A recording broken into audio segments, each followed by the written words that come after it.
Bonjour à tous et bienvenue pour cette nouvelle vidéo consacrée à la création d'un bot de jeu vidéo. Alors, dans la vidéo précédente, on a vu comment on pouvait résoudre l'équation de Bellman avec une approche qui s'appelle le Q-learning. Et en gros, cette approche, elle visait à modéliser la Q-function via une table. Cette table qui prenait en entrée une représentation de l'état de l'environnement, ainsi que l'action choisie, et qui nous donnait en sortie une estimation de la Q-value. Alors, dans l'exemple qu'on avait regardé, ça fonctionne pas mal, il y a un algorithme itératif, et petit à petit, on arrive à une convergence pour des cas relativement simples. Malheureusement, cette approche, elle ne va pas fonctionner si on est face à un environnement complexe, dont l'état est compliqué à représenter. C'est souvent le cas dans les jeux vidéo, il y a énormément d'informations à l'écran, il y a énormément d'états, du visuel, enfin voilà.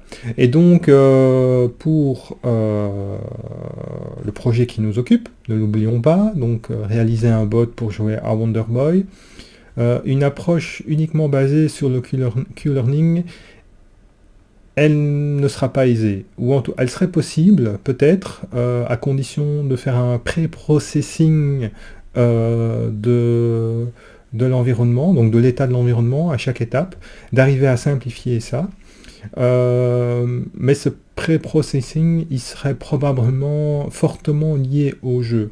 Or, en ce qui me concerne, j'aimerais trouver une approche plutôt générique que je pourrais réutiliser pour d'autres jeux par la suite. Donc voilà, donc qu'est-ce qu'on va bien pouvoir faire si le Q-learning n'est pas la solution idéale? Eh bien, ces dernières années, il y a une autre approche qui a été développée, et elle s'appelle le Deep Q-learning.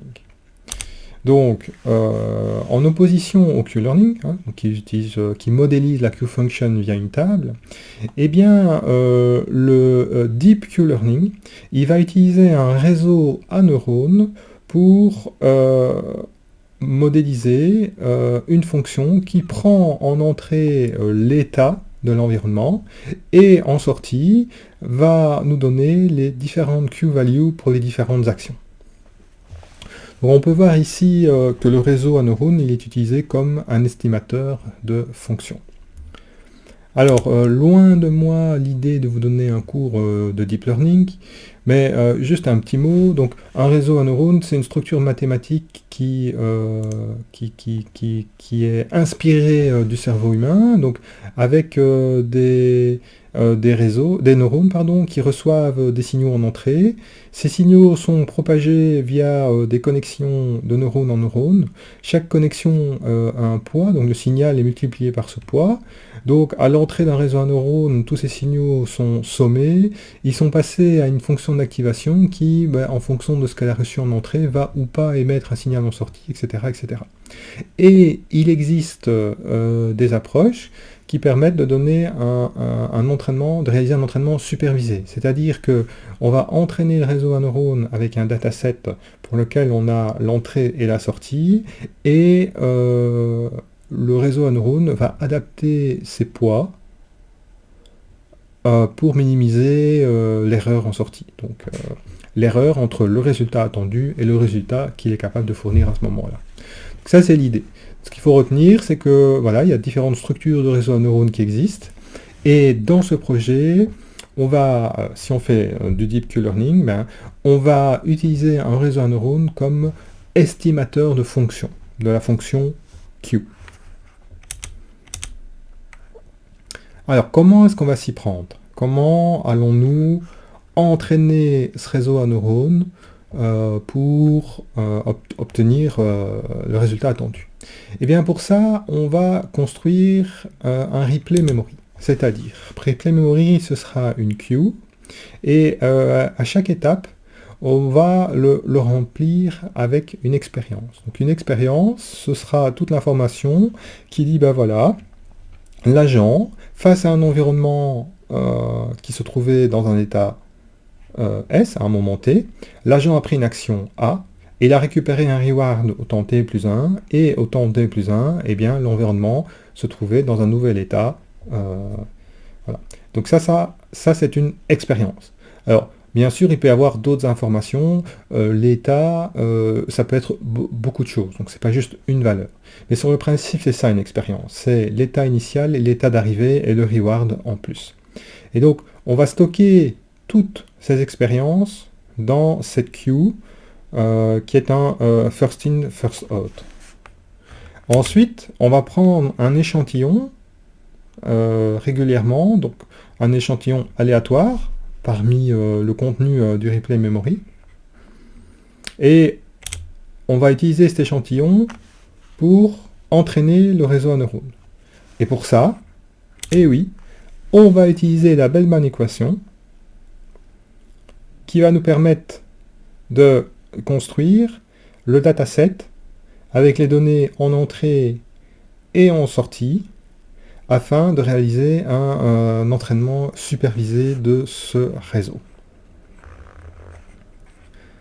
Alors, voici la première structure que j'ai utilisée. Je l'ai appelée Gen 1, première génération. Et c'est un réseau à neurones qui prend en entrée un frameset d'images. Donc le jeu fait à peu près, les images font à peu près 250 pixels de large sur 200 de haut. Et donc je prends les 4 dernières images avec une taille réduite, de 32 sur 32. Ces images sont prises à un intervalle d'une demi-seconde. Donc ça couvre 2 secondes du jeu. Ensuite, c'est passé à un réseau à neurones avec des couches à convolution, qui sont des structures de réseau à neurones qui ont beaucoup fait parler d'elles ces dernières années, et qui permettent de faire du traitement d'images, et ici du traitement même de flux d'images. Alors il existe d'autres structures de réseau à neurones pour faire ça, et je compte bien les tester et les comparer. Donc voilà, un premier exemple, une structure relativement simple, et ici aussi des images, je ne l'ai pas dit, mais elles vont, on va les convertir en niveau de gris. De nouveau afin d'obtenir des performances correctes. Je n'ai pas inventé ça, donc je me suis inspiré d'articles de la société DeepMind, qui a beaucoup fait parler d'elle il y a quelques années, notamment lorsqu'elle a développé des agents pour les jeux Atari. Et ici on a un exemple avec le jeu Breakout, où on voit justement que c'est un frameset avec 4 images qui est passé à un réseau à convolution. Qu'est-ce que ça a donné comme résultat? Eh bien, ici, si on prend le génération 0, donc ça c'est un agent qui prend des actions aléatoires, ben on voit qu'en moyenne, si je le fais tourner sur 100 épisodes, ben l'agent a parcouru 16% du niveau. Ici, je prends cette première génération de réseau à neurones, je l'entraîne sur 3000 épisodes, ensuite je l'exécute sur 100 épisodes, et je vois qu'en moyenne, bah, il va déjà plus loin, il a parcouru 29% du niveau. Alors je continue l'entraînement, je le pousse à 5000 épisodes, et ensuite je le fais tourner sur 100 épisodes, et là je vois que je suis à 58%. Donc c'est pas mal, on a déjà des résultats encourageants. Bon voilà, maintenant l'agent n'arrive pas encore au bout du niveau, mais il a appris à détecter du mouvement, et il apprend petit à petit à sauter au-dessus des obstacles. Ici j'ai une petite vidéo. Voilà. Donc ici, voilà, on démarre.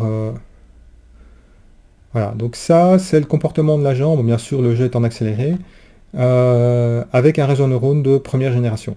Donc on voit que bah, il commence à détecter pas toujours parfaitement le mouvement, et il arrive à sauter. Par contre, par exemple ici, il a vraiment du mal à détecter les trous, et de temps en temps, il se chope encore une pierre. Voilà. Donc, on a encore du travail, mais cette première génération de réseau à neurones nous donne déjà de très bons résultats. Donc voilà. C'est encourageant.